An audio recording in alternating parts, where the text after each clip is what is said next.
Listening is the most important communication skill that you need to use in the workplace. But are you doing it right? Are you really listening, or are you doing something else? In this video, you'll learn the top 5 listening mistakes, and you can check whether you're doing them. And stick around because I'm going to show you a simple technique that you can use to make sure you're connecting with whoever you need to listen to in the workplace. My name's Jonathan Kahn. I'm a communication coach, and I spent the last 10 years showing people how they can use their existing knowledge and skills to be more effective at work. In this video, you'll learn 5 listening mistakes to avoid in the workplace. So let's get started.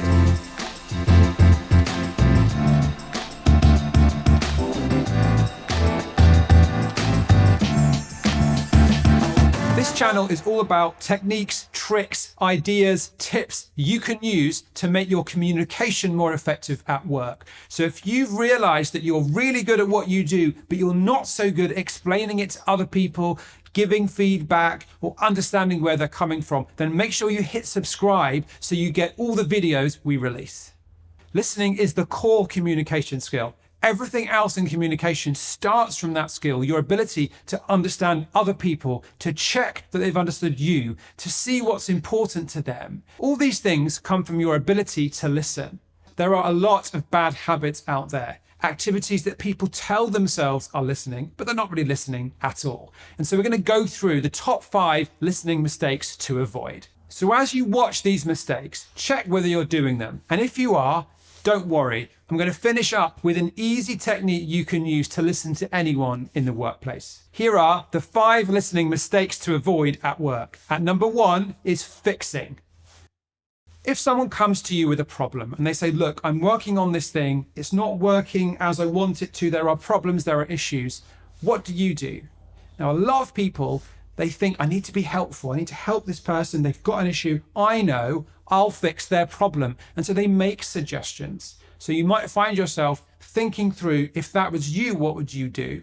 And then you'll say something like, oh, have you considered this? Or I tried this, or what about this? Now that is what I call fixing. It's taking what someone's saying to you, thinking of that as something that's unresolved, and trying to resolve it by telling them what to do. Now, sometimes people do like this. Sometimes they even ask you to fix their problems. The problem is that you are not the right person to provide a fix because you don't have very much information. In fact, the person with the problem has the most information. The issue with telling them what to do is you might give them bad advice. You might give them something they've already tried. They may feel kind of inadequate because you're telling them what to do. And they might even feel like you're trying to control what they do, which is probably not deliberate. But listening is not telling people what to do. Listening is about understanding what bothers them. And sometimes it's about helping them to make a decision themselves. So if some people might say, okay, that sounds okay for like colleagues and peers, but what if a junior comes to me with a problem? Aren't I supposed to be fixing it for them? I'd still say no. If they either ask for your help or you're supposed to be helping them in terms of your position, like you're the line manager or you're the expert in this, I still would advise you against telling them what to do, because that's not the way that people learn. If you just tell them what to do, they don't know why, they don't see the logic of it. So instead of telling them what to do, you need to use coaching questions. What is it you're trying to achieve? What's your goal? Where are you now? What's not working? What options are there? There are tools you can use, like the GROW model, that let you take someone's problem and walk them through finding their own solution to that problem. And that's always going to be more effective than you telling them what to do. So when someone comes to you with a problem, don't fix it. Don't tell them what they should do or ask them, have they considered doing this thing? That is not listening. That is trying to fix their problem. Number 2 is saying, I understand. Now, this sounds nice, doesn't it? If you're sitting with someone, they've got some issues, they talk it through, you nod a bit and you say, oh, I understand. It sounds like nice words, but the problem is it's not up to you to decide whether you understand. Yeah, communication is not 100% perfect. It often goes wrong, and you do not have the background. You do not necessarily understand what's important yet. So it's your job to try to understand, but to say, I understand, doesn't indicate that at all. In fact, it's probably inappropriate, because how could you fully understand? So instead of saying that you understand, if you want to try and express, empathy for where they're at. Instead of saying it, try and demonstrate you understand by guessing what's going on. So this is like, I'm getting the sense that this is really quite embarrassing for you or tricky for you or uncomfortable for you, and you really just want this to resolve. Is that right? First of all, this allows you to be wrong, because a lot of the time we do get it wrong when we try to listen. But also, instead of claiming to know what's happening, you're attempting to put it in your own words, to reflect it back. So instead of saying, I understand, try and demonstrate that you do, or that you're trying to, by telling them what you think is important to them based on what they've told you, and saying, did I get that right? Mistake number 3, talking about yourself. When someone comes to you with an issue, something that's going on in their life, a difficulty they're having at work, do you ever say, oh, that happened to me. Something similar happened to me. That reminds me of a thing that happened to me.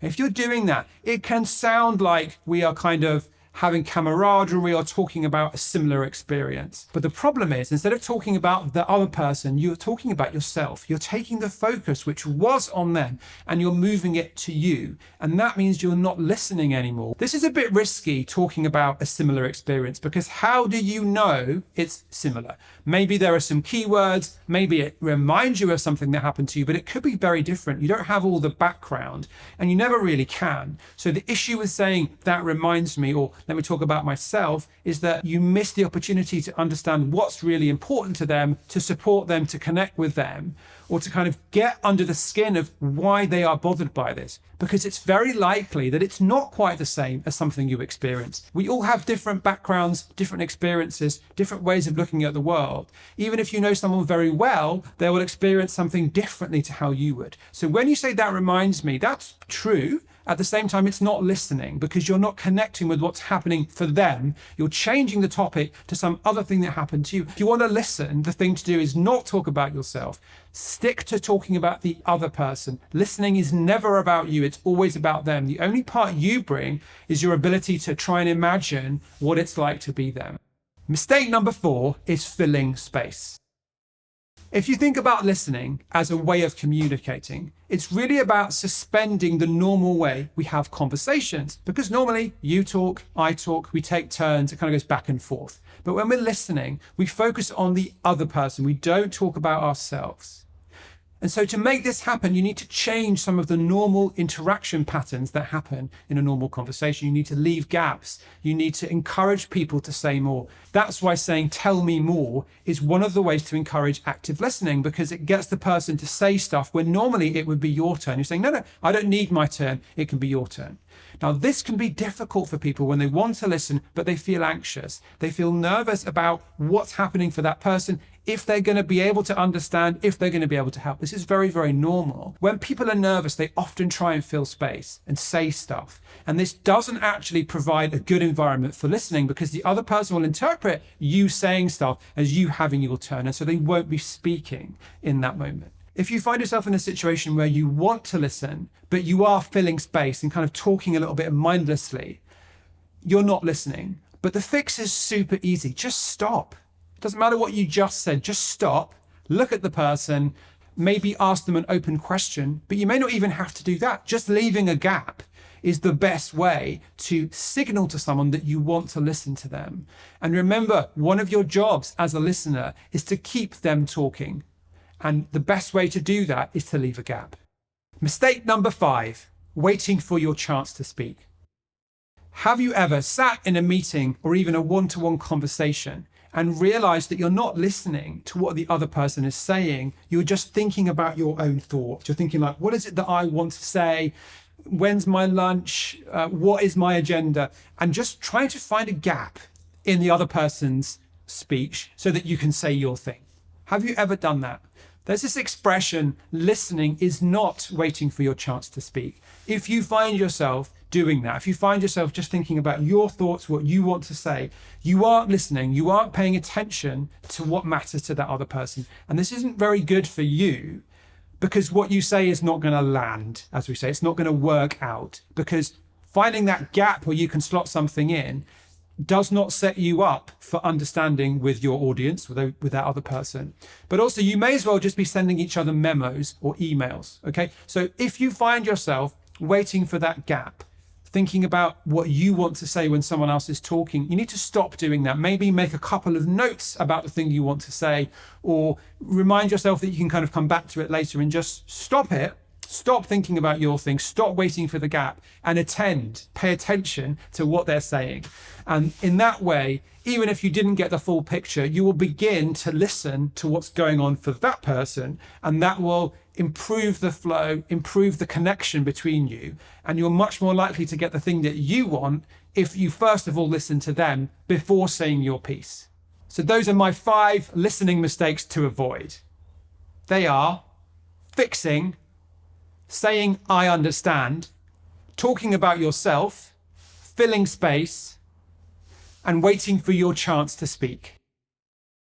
If you've watched through those 5 mistakes and you've realized that you do some of them, that's no problem. It's very, very common and it's quite easy to fix. So don't worry about it. Here is a technique you can use. This is the kind of master Swiss Army knife of communication. It's called active listening. The idea of active listening is to pay attention to what's happening for the other person. Try and put all of your thoughts to one side. Try and forget about your perspective. If you have things that come into your head, like ways to fix issues, things that happen to you, just ignore them, just put them away. And instead try and put all your attention onto the other person and imagine as they speak what it's like to be them. Then what you need to do is wait for them to finish. When they've finished, you say this: "It sounds like you blank, because blank. Did I get that right?" So it sounds like you are concerned about the progress of this project because you haven't heard from a few of the departments, and that's kind of freaking you out. Did I get that right? Okay, so that's an example. And then if you do that, you will hear whether you are right. And it doesn't matter if you're wrong. In fact, it's good if you're wrong once in a while because it shows that you're trying. And then they'll say more stuff which you need to listen to. And then try again with "It sounds like you because did I get that right?" Now that's active listening. You can use that whenever you need to understand someone, when you get a question out of the blue, when you've got a manager who's concerned about your progress, when you've got a junior who doesn't understand. It can be used in almost any context when you need to check understanding. So try active listening.